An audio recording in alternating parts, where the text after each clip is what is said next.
चलिए, तो अब हम लोग समझते हैं सबसे पहले सिमिलैरिटीज़ और डिफरेंसेस क्या होता है एक सॉफ्टवेयर इंजीनियरिंग और एक कन्वेंशनल इंजीनियरिंग में। कहने का मतलब ये है कि एक सॉफ्टवेयर इंजीनियरिंग और एक नॉर्मल इंजीनियरिंग जो होता है, जो हम लोग बेसिकली पढ़ते हैं, उसमें क्या अंतर होता है। सॉफ्टवेयर इंजीनियरिंग में ऐसा क्या अलग है जो दूसरे इंजीनियरिंग से अलग बनाता है इसको। तो सबसे पहले हम लोग कुछ सिमिलैरिटीज़ के बारे में डिस्कस करते हैं और उसके बाद फिर हम उसके डिफरेंसेस पर जाएंगे। तो सबसे पहला बात करते हैं हम लोग सिस्टमेटिक। कहने का मतलब ये है कि सॉफ्टवेयर इंजीनियरिंग का जो सिस्टम होता है वो एक स्ट्रक्चर्ड प्रोसेस को यूज़ करता है। मतलब एक बाय एक चीज़ों को यूज़ करता है कि एक स्टेप्स को फॉलो करता है। और कोई भी कन्वेंशनल इंजीनियरिंग हो उसमें भी एक स्टेप्स को फॉलो किया जाता है, चाहे हम एक सिविल इंजीनियरिंग में हो, चाहे इलेक्ट्रिकल इंजीनियरिंग में हो, चाहे मैकेनिकल इंजीनियरिंग में हो। तो हम लोग अगर सिमिलैरिटीज़ की बात करते हैं तो पहला सिमिलैरिटी है सिस्टमेटिक। मतलब दोनों में एक ही प्रोसीजर, एक ही सिस्टम यूज़ होता है। दूसरा सिमिलैरिटीज़ की बात करते हैं तो रिक्वायरमेंट। चाहे सॉफ्टवेयर इंजीनियरिंग हो, चाहे कन्वेंशनल इंजीनियरिंग हो, दोनों ही इंजीनियरिंग में आपको लोगों से इन्फॉर्मेशन को गैदर करना पड़ेगा कि आपको आउटपुट क्या बना करके देना है। तो यहाँ पर आपको आपका रिक्वायरमेंट आपके लिए क्लियर होना चाहिए कि आपको करना क्या है। तो इसीलिए दोनों का, कोई भी इंजीनियरिंग में हमको रिक्वायरमेंट चाहिए होता है। साथ ही साथ होता है डिज़ाइन फेस। मतलब आप किसी प्रोग्राम को बना करके तैयार कर रहे हैं, किसी सॉफ्टवेयर को बना करके तैयार कर रहे हैं, या आप किसी दूसरे इंजीनियरिंग में किसी कार को, किसी बिल्डिंग्स को बना करके तैयार कर रहे हैं। तो दोनों में आपको उसके आर्किटेक्चर को, उसके मॉडल को, उसके ब्लूप्रिंट को आपको बना करके रेडी करना होगा कि मुझको इसको किस तरह से बनाना है या उसका क्या प्रोसेस होगा बनाने में। और जब हम बनाना स्टार्ट करते हैं तो बनकर कंप्लीट होने के बाद हम दोनों ही बाकी सारे इंजीनियरिंग्स में या सॉफ्टवेयर इंजीनियरिंग में टेस्टिंग करते हैं कि हमने जो बनाया है वो सही बनाया है कि नहीं बनाया है। और उसको, उसके बाद प्रोजेक्ट मैनेजमेंट, उसमें हम लोग अलग अलग तरह का टूल्स को यूज़ करते हैं उसको बनाने में। और साथ ही साथ मेंटेनेंस। तो नॉर्मल जब हम लोग एक सॉफ्टवेयर इंजीनियरिंग की बात करते हैं तो उसमें हमको समय के अनुसार अपडेट करना पड़ता है, या कभी अगर बग आ गया तो उसको डिबग करना पड़ता है। और अगर कन्वेंशनल की हम बात करें तो हमने अगर कोई ब्रिज बनाया है, कोई व्हीकल बनाया है, तो उसको समय समय पर रिपेयर और रिप्लेसमेंट की आवश्यकता होती है। तो ये कुछ सिमिलैरिटीज़ था जो एक सॉफ्टवेयर इंजीनियरिंग और दूसरे कन्वेंशनल इंजीनियरिंग के बीच में होता है।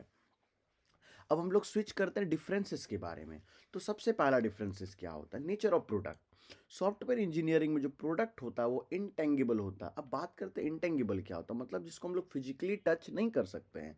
आपके फ़ोन में, आपके लैपटॉप में जो आप सॉफ्टवेयर है उसको आप बस देख रहे हो, आप उसको फिजिकली टच नहीं कर सकते हो। लेकिन कन्वेंशनल इंजीनियरिंग में जब एक बिल्डिंग की बात करते हैं, एक कार की बात करते हैं, तो वहाँ पर हम लोग एक एक प्रोडक्ट को बहुत ही अच्छी तरीके से हम लोग टच कर सकते हैं। प्रोडक्शन की बात करते हैं तो डेवलप नॉट मैन्युफैक्चर। मतलब एक सॉफ्टवेयर इंजीनियर को डेवलप किया जाता है, बनाया जाता है किसी फैक्ट्री में नहीं, नॉर्मली एक लैपटॉप्स के यूज़ करके। लेकिन एक नॉर्मल कन्वेंशनल में जब आप एक व्हीकल्स बना रहे हो तो उसको एक असेंबली लाइन के थ्रू बनाना पड़ता है, एक फैक्ट्री में मैन्युफैक्चर होता है। सॉफ्टवेयर इंजीनियर में कोई फिजिकल वेयर एंड टेयर नहीं होता। मतलब ये नहीं कि अगर आप सॉफ्टवेयर बहुत लंबे समय तक यूज़ कर रहे हो तो उसमें कोई तरह का टूट जाएगा, फट जाएगा, ऐसा बिल्कुल भी नहीं होता है। बट कन्वेंशनल में ऐसा होता है, फिजिकल डिग्रेडेशन होता है। कहने का मतलब है कि एक बाइक है, उसको मैं अगर लंबे समय तक चला रहा हूँ तो उसमें कहीं ना कहीं कुछ तरह की प्रॉब्लम हो सकती है। दूसरा है कि रेप्लिकेशंस। मान लीजिए आप एक सॉफ्टवेयर को बनाए हो और सेम एक और सॉफ्टवेयर बनाना चाहते हो तो बस आपको जस्ट कॉपी करना होगा। लेकिन जब आप एक मैन्युफैक्चरिंग की बात करते हो, जब आप एक सिविल इंजीनियर या मैकेनिकल इंजीनियर जो प्रोडक्ट बनाते हैं, चाहे वो बिल्डिंग हो, चाहे वो कोई व्हीकल हो, उसमें ऐसा बिल्कुल भी नहीं होता है। आपको एक नया प्रोडक्ट दोबारा ही बनाना पड़ता है शुरू से। कॉम्प्लेक्सिटी की बात करते हैं तो कॉम्प्लेक्सिटी धीरे धीरे इसमें बढ़ता है, और लेकिन कन्वेंशनल में कॉम्प्लेक्सिटी थोड़े ज़्यादा स्पीड से बढ़ता है। चेंजेस की बात करें तो हम लोग अगर एक सॉफ्टवेयर को बना रहे हैं तो उसमें हम लोग ईजिली कुछ भी मॉडिफाई कर सकते हैं अगर हमको कुछ अलग चीज़ को ऐड करना है। लेकिन कन्वेंशनल इंजीनियरिंग में ऐसा नहीं होता है। मान के चलते हैं एक सिविल इंजीनियरिंग की अगर हम बात कर रहे हैं, एक बिल्डिंग मैंने बना करके तैयार कर दिया और उसमें कुछ मुझे मॉडिफाई करना है, तो वो मॉडिफाई करना मेरे लिए बहुत ही मुश्किल हो जाएगा। मैं तो ये नहीं कहूँगा कि इम्पॉसिबल होगा, बट मुश्किल होगा, हार्डर होगा। बट ऐसा सॉफ्टवेयर इंजीनियरिंग में बिल्कुल भी नहीं होता है। विजिबिलिटी की बात करें तो इंटरनल स्ट्रक्चर इनविजिबल रहता है। मतलब एक सॉफ्टवेयर के अंदर किस तरह से काम हुआ है, उसमें क्या क्या कंपोनेंट लगा है, वो उतना विजिबल नहीं होता है। लेकिन कन्वेंशनल इंजीनियरिंग में मान के चलते हम एक कार की बात कर रहे हैं तो कार में कहाँ पर टायर लगा है, कहाँ पे इंजन लगा है, कहाँ पे स्टीयरिंग लगा है, इस चीज़ों को हम लोग बहुत ही आसानी से समझ सकते हैं। तो ये कुछ बातें थी जो एक नॉर्मल इंजीनियरिंग और एक जो है सॉफ्टवेयर इंजीनियरिंग के बीच के कुछ सिमिलैरिटीज़ और कुछ डिफरेंसेस को बता रही थी। अब हम लोग थोड़ा डायग्राम से इस चीज़ों को सॉर्ट करने का कोशिश करते हैं। कन्वेंशनल इंजीनियरिंग जो होता है वो टेंजिबल होता है। टेंजिबल कहने का मतलब है कि उसको हम लोग टच कर सकते हैं। वो एक फैक्ट्री में मैन्युफैक्चर होता है और समय के साथ वो वियर और टियर भी होता है और उसको मॉडिफाई करना हमारे लिए बहुत ही मुश्किल होता है। लेकिन बिल्कुल ऐसा नहीं होता है अगर हम लोग सॉफ्टवेयर इंजीनियरिंग की बात करें। सॉफ्टवेयर इंजीनियरिंग में बने हुए सॉफ्टवेयर को हम लोग फिजिकली टच नहीं कर सकते हैं। ये फैक्ट्री में मैन्युफैक्चर नहीं होता, इसको डेवलप किया जाता है। इसमें समय के साथ कोई वियर और टियर बिल्कुल भी नहीं आता है और ये ईजिली मॉडिफाइड भी होता है। अगर हम बात करते हैं कुछ सिमिलैरिटीज़ के बारे में, तो सिमिलैरिटीज़ क्या है?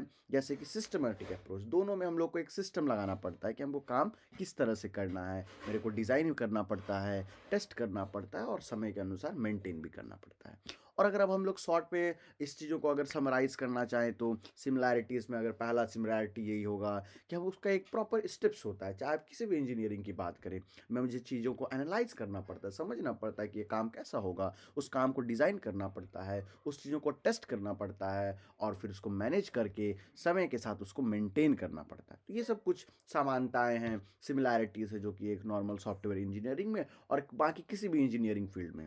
अगर डिफरेंसेस की बात करें तो सॉफ्टवेयर जो होता है वो इंटेंजिबल होता है, उसको हम लोग टच नहीं कर सकते। सॉफ्टवेयर हम लोग ईजिली मॉडिफाई कर सकते हैं। इसको अगर हम लोग को रेप्लिकेट करना है, इसका एक रेप्लिका बनाना है, इसके जैसा हूबहू बनाना है, तो हमको कोई भी तरह का इसमें खर्च नहीं लगेगा। तो ये कुछ सिमिलैरिटीज़ और डिसिमिलैरिटीज़ जो था वो सॉफ्टवेयर इंजीनियरिंग और बाकी के इंजीनियरिंग बैकग्राउंड में थी। Thank you.